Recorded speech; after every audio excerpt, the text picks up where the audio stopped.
ბოლნისის მუნიციპალიტეტის ინფრასტრუქტურის სამსახურის უფროსმა სოფლის პროგრამით შესრულებული ის ობიექტები მოინახულა, რომელმაც უკვე გაიარა ექსპერტიზა. სოფელ სავანეთსა და ხატავეთში სასაფლაო შემოიღობა. ზემო არქევანის მოსახლეობას სასმელი წყლის პრობლემა მოუგვარდა. გასულ წელს ჭაბურღილი დამონტაჟდა, წელს კი რეზერვარი დაიდგა და დამონтажებულია საუბნო унканები.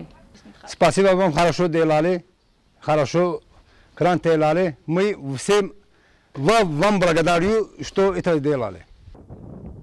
სოფელმა ამ ხუთში რეაბილიტაცია ჩაუტარდა წყლის ძველ რეზერვარს, კაპიტალურად შეილესა და შემოიღობა. მომავალ წელს მოხდება ჭაბურღილის დამონტაჟება და შიდა დაქცევა. ეს ძველი რეზერვარი არის კაპიტალურად გაკეთებული. ამის რეაბილიტაცია მოხდა, მთლიანად შეილესა შიგრინა რეზერვარი, ფაქტურად სულ განახლდა და ზემოდან ასევე განხორციელდა მისი შემოღობის სამუშაოები. ეს სოფელმა ხუთში ეს იყო პირველი ეტაპი სოფლის პროგრამით განხორციელებული. სოფელ ჭაპალაში დასრულდა მარტივი კონსტრუქციებით ამბულატორიის მშენებლობა, რომელიც მუნიციპალური განვითარების ფონდმა განახორციელა.